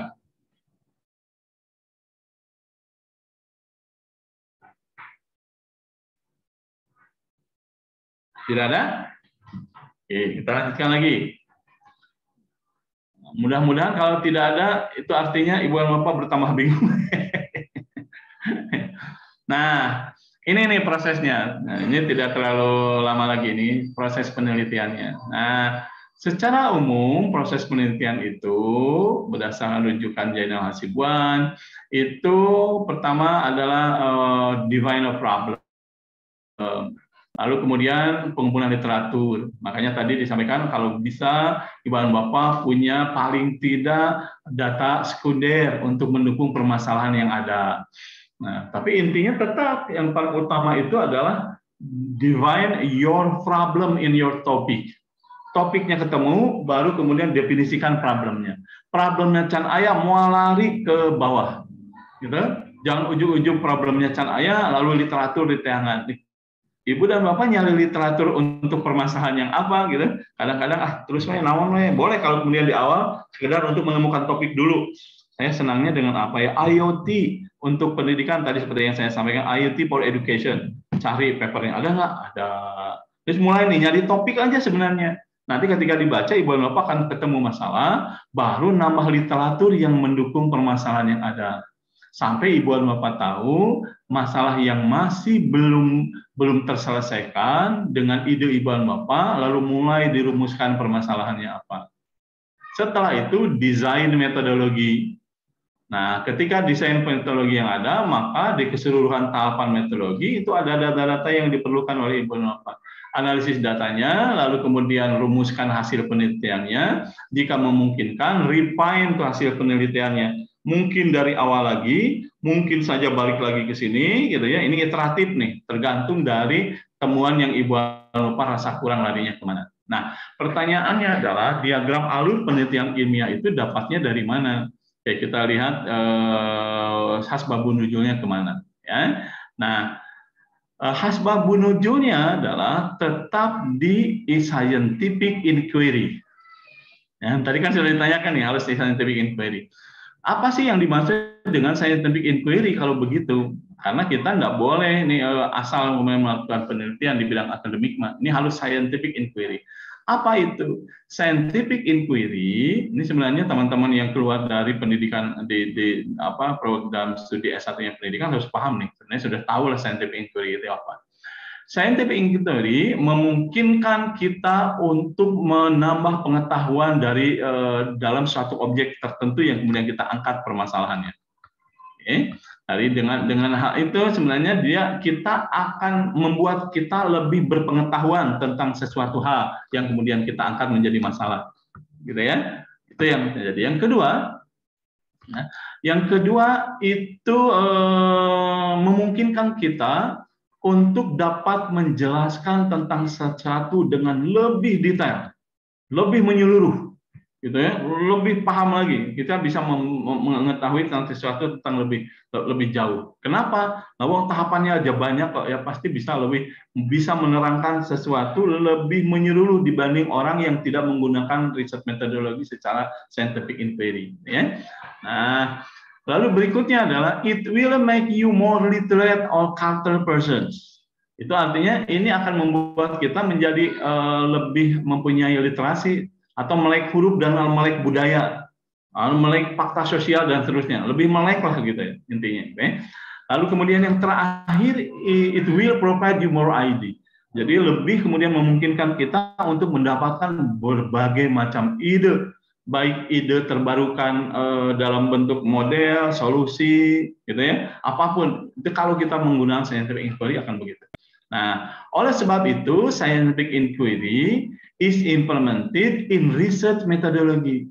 Oleh sebab itu kegiatan scientific inquiry yang memungkinkan kita bisa yang 4 ini itu akhirnya diimplementasi di dalam sebuah metodologi penelitian. Gitu maksudnya. Jadi tadi langkah yang tadi hasbabun nuzulnya itu dari scientific inquiry. Nah, secara umum model dari scientific inquiry adalah satu, ini ada state general problem dan seterusnya sampai ke refine your hypothesis. Oke, kita coba lihat lebih jauh ya, Ibu Bapak. Nah, yang tadi penjelasannya untuk setiap step adalah satu, ini state general problem. State general problem adalah statement that state general problem. Waduh, adalah pernyataan berupa pernyataan tentang permasalahan yang akan kemudian kita teliti. Ingat ya, kemarin kita sudah selesai apa itu masalah, gitu ya, dan bagaimana cara mencarinya, bagaimana kita menentukan bahwa ini truly a problem. Ya. Example, nah, ini example-nya. Will the universe expand forever? Oh, ini mah gila-gilaan ya, berpikir secara luar biasa nih. Pertanyaannya, example-nya adalah, ini general dulu dia minta, apakah universe itu apa ya? Bahasa Indonesianya apa universe? Semesta, benar. Apakah alam semesta itu akan berkembang terus? Gitu ya. Kan ini berpikir kan ya. Ini oleh sebab itu Allah meminta kita untuk merenung dan berpikir ciptaannya. Wah, itu generic state general problem dulu. Lalu kemudian exercise-nya gimana? State at least the general problem on your own. Coba Ibu dan Bapak pikirkan nih, yang berupa state general problem itu seperti apa? Banyak nih yang seperti itu, yang bentuknya mirip dengan ini. Apakah misalkan yang Bu Oyan, state problemnya kan Bu Oyan mesti mikir begini dulu, mudah-mudahan dulu begitu. Apakah media pembelajaran mampu meningkatkan kemampuan kognitif siswa dalam belajar? Gitu. Kan itu pertanyaan yang umum, problem yang umum ya. Karena problemnya jelas, ada yang tidak ideal karena mahasiswa kayaknya nih siswa sulit nih memahami mata pelajaran ini, khususnya di materi tadi sorting algorithm. Nah, di dalam hati ibu dan bapak nanti kemudian saya tanya nanti, jangan-jangan jadi soal ya. Please state at least 3 general problem on your own, gitu ya. Coba tuliskan dalam konteks scientific of inquiry permasalahan umum yang ada di sekitar Anda, coba tuliskan. Nanti kita akan lihat benar nggak. Ya. Yang kedua, conduct literature search. Nah, setelah kemudian general problemnya ibu dan bapak bikin, berikutnya adalah conduct literature search. Nah, lakukan nih peneliti atau pencarian dukungan teori dari sisi literatur. List of all related literature to problems to the problem state yang di atas. Kan kita ngomongnya berarti coba list expand universe now, gitu dan seterusnya, forecasting about universe, apapun gitu yang kira-kira terkait dengan general problem yang kita mainkan. Gitu ya, Bapak, mudah-mudahan tidak terlalu sulit. Underline or teori. Nah, semuanya yang kemudian terkait dengan dukungan teori, teknik, metode, dan temuan-temuan yang ada dari literatur yang disebutkan itu harus kemudian dilihat oleh Bapak. Untuk mudahnya seperti yang tadi saya sampaikan, please temukan dulu nih related literaturnya. Ya, kalau Ibu dan Bapak mencari related literatur, ya harus tahu dulu nih general problemnya apa. Turunkan dari pertanyaan will the universe expand forever, gitu ya. Nah, lalu kemudian Ibu dan Bapak masuk ke abstrak. Kalau malas baca bodinya, abstraknya lihat. Abstraknya lihat sekali lagi.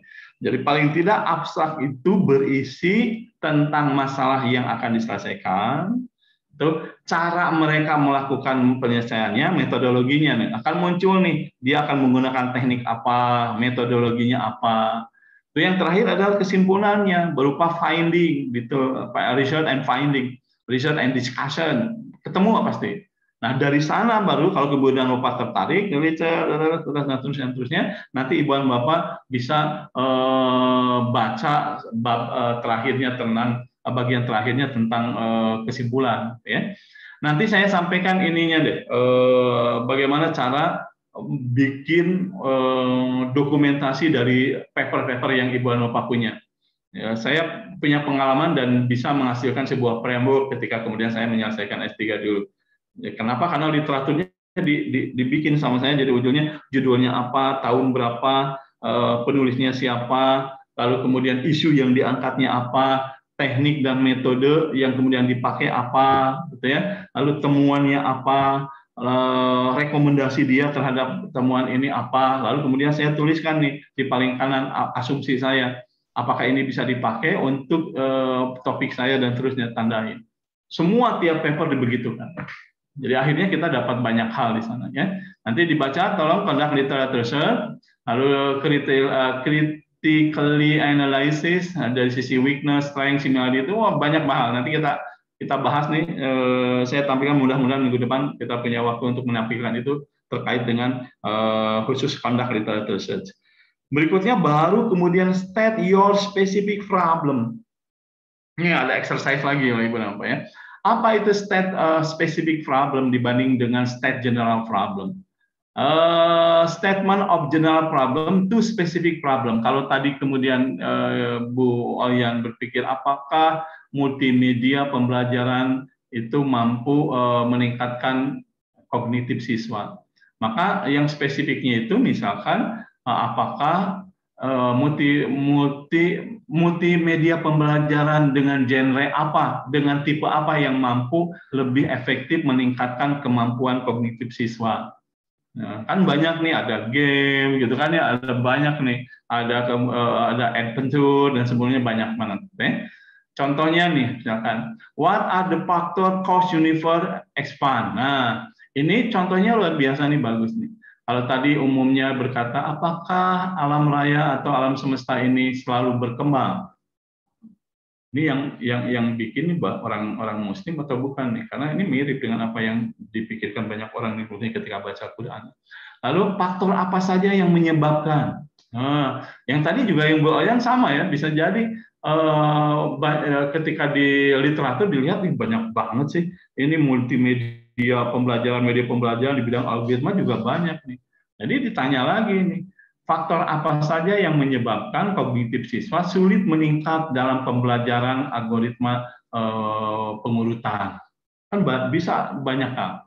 Nah, exercise state at least 2 specific problem that derive from from your state general problem.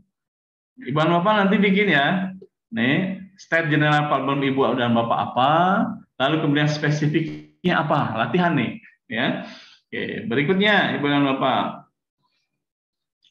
Nah, berikutnya adalah state specific problem tadi sudah ya. Ini state specific problem sudah. Lalu kemudian design metodologi. List all steps to be taken in order to answer those state problem. Nah, seperti tadi ini saya sudah contohkan langkah pertamanya apa. Ibu dan Bapak yang mikirkan langkah kedua apa. Ini pokoknya desain metodologi ini lebih ke desain langkah-langkah penelitian Ibu dan Bapak. Sehingga dulu ada yang bertanya nih, Pak, bedanya bab 2 dan bab 3 apa? Jelas beda. Bab 2 itu semua literatur yang mendukung permasalahan Anda. Isinya bisa metodologi, teknik, langkah, itu atau teori yang terkait dengan metodologi dengan topik Anda, silakan ada di sana. Pak, kalau kemudian di bab 2 itu ada teknik dan metodologi, berarti bisa diulang dong di bab 3 metodologi. Iya, tapi pemanfaatannya dalam keseluruhan langkah penelitian Anda, gitu. Paham ya? Jangan diulang teorinya. Yang dituliskan menurut si ini pengembangan sistem waterfall itu adalah kalau ada duplikasi di bab 2 ada, di bab 3 ada. Nggak usah begitu.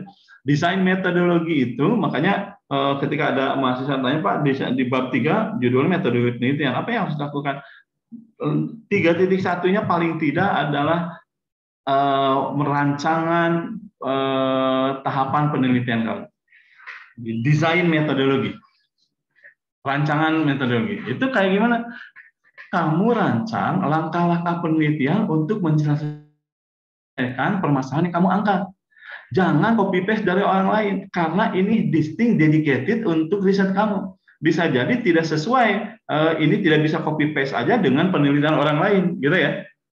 Nah, pakai apa? Ya sederhananya Ibu dan Bapak pakai flowchart atau gambar-gambar seperti yang kemudian ada di sini, kotak, orang, nggak masalah. Tapi biasanya kotak-kotak deh gitu supaya kemudian nanti Anda bisa menjelaskan langkah ini apa. Nah, seperti yang kemudian ada di depan Anda. Nah, ini langkah umumnya apa, lalu intinya ngerjain apa.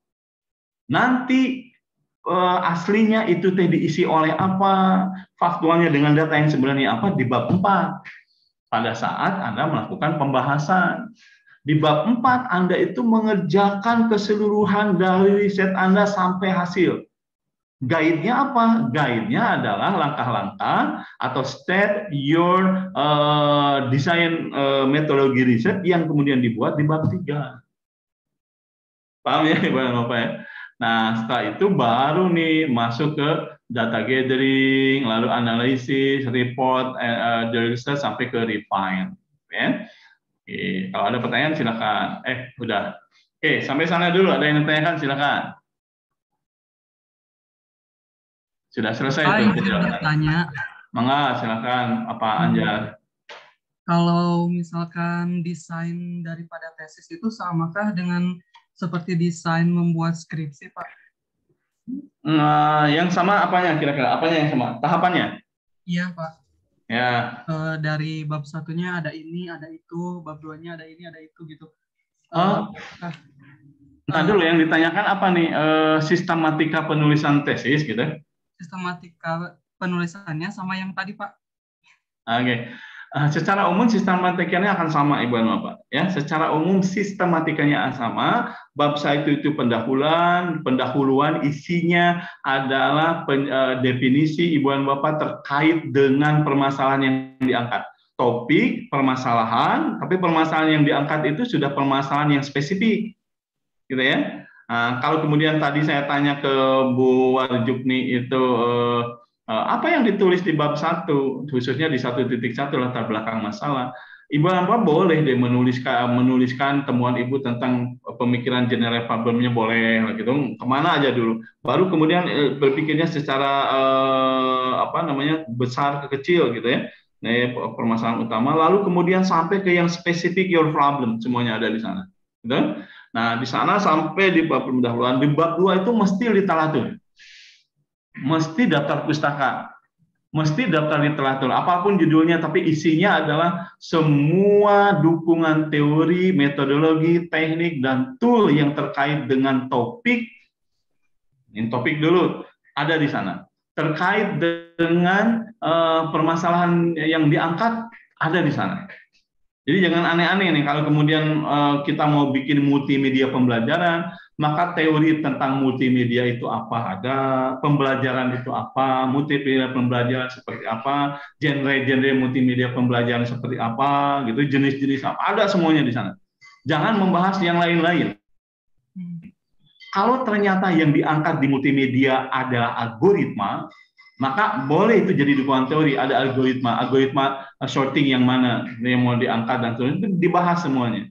Gitu. Langkah-langkahnya seperti harus dibahas. Kenapa? Karena kita akan memodelkan materi dan teori itu dengan multimedianya.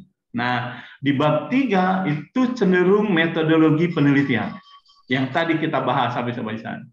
Yang keempat, nah itu biasanya pembahasan, ya, pembahasan temuan dan pembahasan. Ya. Nah, pertanyaannya bab 4 itu kalau bab bab 4 itu teori dan pembahasan lah gitu ya, temuan dan pembahasan, diskusi dan pembahasan atau apapun lah. Nomor 5 itu bab 5 pasti dia ngomongnya soal kesimpulan dan saran. Nah, sekarang kita bahas nih.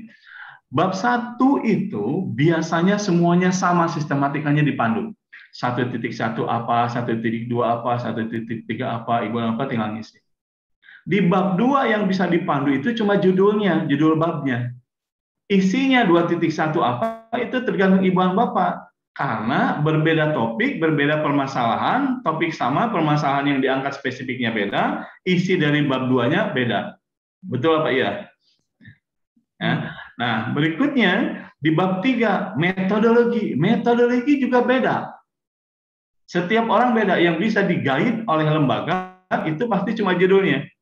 Langkahnya beda, tapi paling tidak 3.1 itu mungkin iya, desain penelitian. Tapi gambar desain penelitiannya pasti beda. Awalnya apa, langkah berikutnya apa, jika ketemu nanti Anda lari lagi ke atas, tergantung deh Ibu dan Bapak berpikir untuk penyelesaian penelitian itu mesti kayak gimana. Ada nggak paduan standar untuk gambar metode penelitian? Nggak ada. Cuma orang banyak menyarankan, coba pakai aja flowchart. Sebenarnya saya tidak harus flowchart nih. Nanti saya tampilkan ya. Nanti tolong diingatkan. Model yang saya bikin, lalu mahasiswa saya kayak gimana, atau misalkan masing-masing dari Ibu dan Bapak tadi. Yang Bu Rani ngirim, nih kalau saya gini, Pak Adit ngirim, kalau saya gini nih, Pak Eri ngirim, kalau saya gini nih, gitu. Nah, boleh nggak kita lihat ya masing-masing. Tapi intinya saya kadang suka senewan nih dengan mahasiswa saya di S1. Nah, di S1 mah tanda naon ya kalau melakukan kesalahan. Kan kalau di S2 mah nggak mungkin. Nggak mungkin jauh beda kalau nggak ngerti. Nah, jadi seringkali saya bingung, kamu ini copy paste kayaknya gitu. Bapak bukan Pak, dari mana Bapak tahu copy paste? Ada kelihatan aja. Sekarang saya minta kamu robah deh, tambahin satu kotak, lama pasti ngejain. Kenapa? Karena copy paste dia. Kalau dia bikin sendiri mah tinggal geser-geser, sebenarnya akan cepet gitu. Dan kualitas gambarnya beda banget. Jangan kemudian dianggap sama. Bisa jadi kemudian topiknya beda, topiknya sama, permasalahannya kemudian sama, cuma studi kasusnya berbeda. Mungkin iya langkahnya bisa sama. Gitu. Tapi kalau salah satu metodenya, misalkan dia mah metode pengumpulan datanya pakai observasi, saya pakai kuesioner, kan nulisnya beda pasti di sana. Gitu. Dia pakai pengembangan sistemnya pakai A, saya pakai B, pasti beda juga kan. Gitu. Jangan pernah kemudian dianggap sama banget nih. Kalau kemudian sama itu tool yang dipakai untuk memodelkannya pakai apa sama ya nggak apa-apa. Nah, di bab 3 itu setiap kotak yang Anda bikin seperti gambar ini, itu wajib ain diturunkan untuk diterangkan di sananya. Langkah itu intinya apa? Langkah apakah itu? Lalu kemudian Anda jelaskan setiap langkah, paling tidak Anda jelaskan deskripsi dari langkah itu apa. Lalu kemudian data yang dibutuhkannya apa? Ya, initial state-nya nih, data yang dibutuhkan apa? Luarannya apa? Paham ya? Oke, jadi dari setiap ini, setiap kotak itu teh apa? Jelaskan, deskripsikan. Lalu kemudian initial state-nya, data yang dibutuhkan apa? Hasilnya apa? Luarannya apa? Itu mesti keluar tuh. Jadi ibu dan bapak nanti tidak hati-hati membuat akan hati-hati maksud saya membuat langkah-langkah dari setiap pada metodologi penelitiannya. Jadi harus jelas nih data yang inputnya apa, outputnya apa. Turunkan semua. Baru kemudian cerita ibu dan bapak lingkungan eksperimennya seperti apa, alat yang dibutuhkan untuk mengolahnya apa, gitu, entah itu komputer, terangkan semuanya. Kalau ini terkait studi kasus organisasi, terangkan organisasinya seperti apa di sana, nggak apa-apa. Ya. Oke. Baru kemudian bab 4. Nah, bab 4 sama dengan bab 2 dan bab 3, itu yang bisa di-guide oleh lembaga, itu cuma judul babnya aja. Di bab 4, ibu dan bapak sudah mulai menerapkan inquiry nih. Tapi basicnya adalah rancangan desain penelitian ibu dan bapak. Kalau jangan sampai aneh, saya kadang-kadang lihat mahasiswa S1 itu aneh. Bab 4 kamu mulai dari mana sih bab 4? Asal aja nulis. Harusnya panduannya adalah apa yang kemudian kamu susun di desain penelitiannya. Kalau langkah awalnya adalah pencarian data, mboya di bab 4 itu 4.1 adalah pencarian data. Apa yang dilakukan, datanya secara spesifik, Anda dapat apa, hasilnya apa, caranya pakai apa, itu keluar semuanya gitu. Nah, oleh sebab itu kadang judulnya adalah pembahasan. Yang pembahasan itu membahas setiap langkah-langkah yang Anda desain di metodologi penelitian. Nah, setelah itu baru bab 5. Bab 5 baru bisa di-guide lagi. Bab 5, 5.1 itu kesimpulan, bab 5.2 itu saran. Kesimpulan apa? Kesimpulannya eta semua temuan yang Anda dapat dari hasil penelitian. Ternyata media pembelajaran berbasis genre game berdasarkan hasil evaluasi itu mampu meningkatkan pemahaman siswa atau pemahaman siswa meningkat sekian persen. Boleh nggak pakai angka? Kalau saya boleh. Ada teman-teman yang mengatakan nggak usah pakai angka karena angkanya sudah muncul di bab 4, berapa persen munculnya gitu ya, dan seterusnya. Itu disebutkan. Nah, lalu saran itu apa?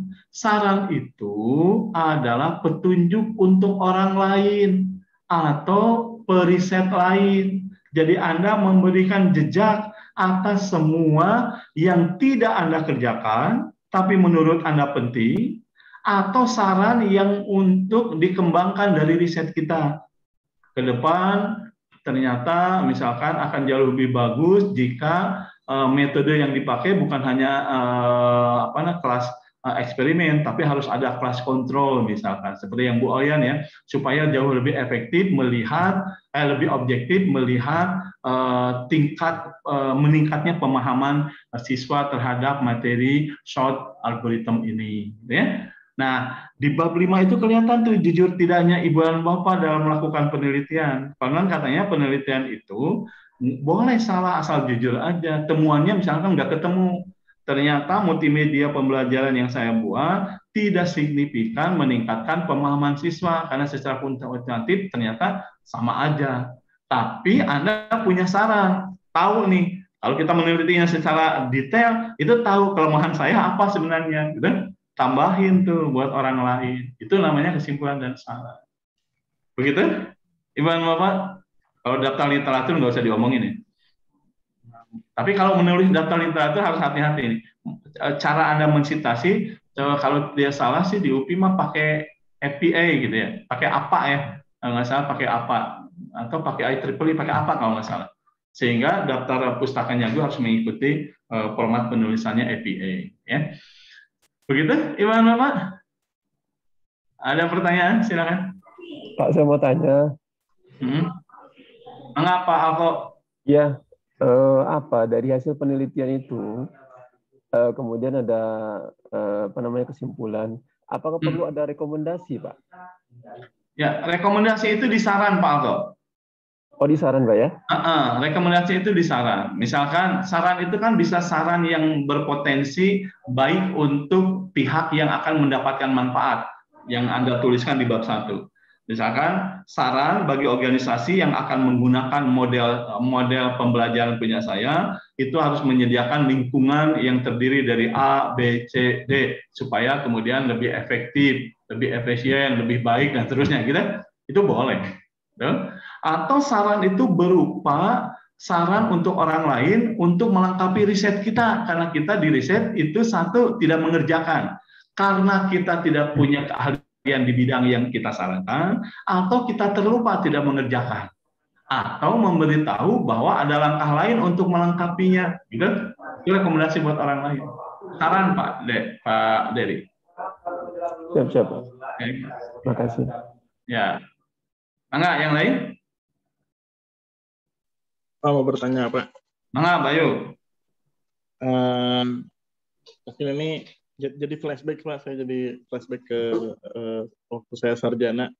Saya mah buatnya TA ya Pak ya. Ya. Nah ini nggak tahu ini saya mungkin salah step atau salah apa setelah Bapak jelaskan itu. Tapi saya nggak tahu salahnya di mana. Pokoknya saya membuat suatu TA, udah saya dapat tuh mungkin di sini tadi Bapak jelaskan specific problem, bahkan udah sampai ke yang lebih ke specific problem gitu ya. Udah saya buat programnya, begitu di running, saya asistensi, ini udah ada yang pakai gitu. Ini udah ada yang coba gitu. Akhirnya kan saya rollback lagi ke belakang lagi, cari lagi masalahnya. Nah itu biar nggak berulang, karena saya akhirnya tahu Pak, saya kenapa TA-nya lama, ya karena itu. Percobaan ternyata udah ada yang buat. Percobaan udah ada yang buat. Terus salahnya itu saya di step mana ya Pak ya gitu. Oke, good. Terima kasih Bayu. Oke. Nah, yang paling tidak mudah di dalam penelitian adalah kita terlalu lama terlalu lama menimbang-nimbang. Ini terutama bagi teman-teman di tesis dan disertasi. Saya punya teman disertasi itu sampai kemudian putus asa karena dia sudah menuliskan, udah matang banget topiknya ini, lalu kemudian spesifik problemnya diangkat ini. Lalu dia lama nimbang-nimbang, sebulan kemudian, lalu dia searching paper, terlihat ternyata judulnya persis yang dia pikirin. Lalu kemudian ketika dilihat, wah persis inginnya seperti itu. Akhirnya dia kembali, wah ini sudah dikerjakan orang lain. Lalu dilihat lagi nih, mudah-mudahan si penelitinya jujur nih. Rekomendasinya apa? Tadi yang diomongin sama Dery ini. Sarannya apa? Dilihat. Ternyata nggak ketemu karena dia hiding information gitu misalkan. Reward. Akhirnya dia nyari lagi tuh berarti rollback. Cuma permasalahannya tidak sedramatis Bayu. Kalau Bayu sampai kemudian sudah bikin aplikasinya kan gitu ya. Nah, langkah mana tuh yang mesti tertinggal? Yaitu tadi nih, sebenarnya kalau di inquiry itu ada di sini Pak Bayu, di conduct literature search sebelum kemudian bikin state specific problem. Karena harusnya state specific problem itu kita yakin apa yang kita kerjakan idealnya belum dikerjakan orang lain. Nah, state specific problem, conduct literature search itu kadang-kadang kitanya nggak salah cara memahaminya. Jadi kan kalau bahasa Indonesia itu lakukan pencarian literatur yang terkait dengan permasalahan dan topik kita kan gitu ya Pak Bayu ya. Nah apa yang dilakukan? Nyari paper-paper yang terkait dukungan kita terus ya gitu. Padahal yang harus dilakukan adalah Ibu dan Bapak mencatat temuan-temuan yang ada di paper-paper itu sehingga paling tidak Anda tahu state of the art. State of the art itu permasalahan yang ada, orang lain mengerjakannya seperti apa. Sehingga kita tahu nih apa yang harus dilakukan oleh saya kalau orang lain mah begini. Gitu ya. Kayak nanti saya kasih solusi sederhananya gitu. Nah, lalu kemudian Ibu dan Bapak setelah kemudian nyari seperti itu, Yang paling baik adalah Ibu dan Bapak dapat membuat semacam literatur review. Dapat membuat literatur review. Literatur review itu apa? Itu tadi, Ibu dan Bapak punya literatur banyak, gitu. Lalu Ibu dan Bapak gabungkan menjadi literatur Ibu dan Bapak sendiri. Ketika di S3 wajib ain tuh bikin begitu. Ketika kemudian saya akan bikin proposal maksimal di semester 4, wajib ain sudah melakukan literatur review, Pak Bayu. Ya, kalau di S2 wajib ain juga menurut hemat saya harus ada literatur review di topik kita. Sehingga kemudian di akhirnya saya bikin future research di paper itu. Future research yang akan datang, yang akan saya lakukan. Saya akan melakukan ini. Nah, ini apa ya? Cara gitu ya, teknik. Lalu kemudian diangkat paper ini, mau nasional, mau internasional, mau ke jurnal, mau ke ke konferensi internasional nggak masalah. Paling tidak, kalau kemudian ada yang sama di kemudian hari, itu nanti kita lihat nih, saya mah sudah nitip nih di paper di bulan ini, tahun ini. Jadi kalau kemudian nanti ada yang sama setelah ngerjakan, paling tidak kita mah sudah nitip secara keduniaan akademik, saya sudah nitip lewat paper saya yang lain. Nah, lalu pertanyaannya, nggak tahu nih, saya tidak tahu persis nih Pak Bayu seperti apa. Kalau misalkan masalahnya juga Bu Oyan, topiknya adalah kognitif, peningkatan kognitif melalui multimedia, ya, topiknya sama nih saya juga misalkan. Lalu kemudian materinya, konten dari medianya adalah algoritma, khusus di algoritma sorting, sama persis gitu. Lalu medianya ternyata genrenya sama, adventure, sama dipisah gitu.